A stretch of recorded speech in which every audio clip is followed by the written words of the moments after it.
আসসালামু আলাইকুম বন্ধুরা, সবাই কেমন আছেন? আশা করি ভালো আছেন। আলহামদুলিল্লাহ আমি ভালো আছি আপনাদের দোয়ায়। উপদেষ্টাগণ দিন রাত অনেক পরিশ্রম করে কাজ করে যাচ্ছেন দেশের জন্য, আর সমন্বয়করা প্রতিটা হসপিটালে দৌড়াচ্ছেন। যারা আহত হয়েছে তাদের খোঁজখবর রাখতেছেন, তারা এগুলো নিয়ে ব্যস্ত। অন্যদিকে একদল আছে, তারা তাদের দাবি দাওয়া নিয়ে ব্যস্ত। আসলে তারা কারা? তারা দেশের এই বর্তমান পরিস্থিতির মধ্যে, দেশের এই ক্লান্তির লগ্নে তারা দেশের মানুষের পাশে দাঁড়াবে, একটু সহায়তা করবে, তা না করে তারা তাদের দাবি দাওয়া নিয়ে ব্যস্ত।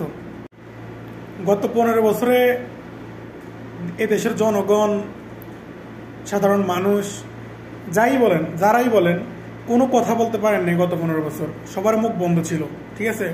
কারণ ফেসিবাদ যে হাসিনা সরকার প্রতিটা মানুষের কথা বলার অধিকার কাড়িয়ে নিছে, ভোটের অধিকার কাড়িয়ে নিছে, কেউ কোনো কথা বলতে পারে নাই, ঠিক আছে?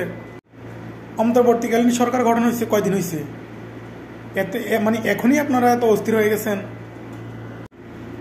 তাদেরকে আপনারা কি মনে করেন? রোবট?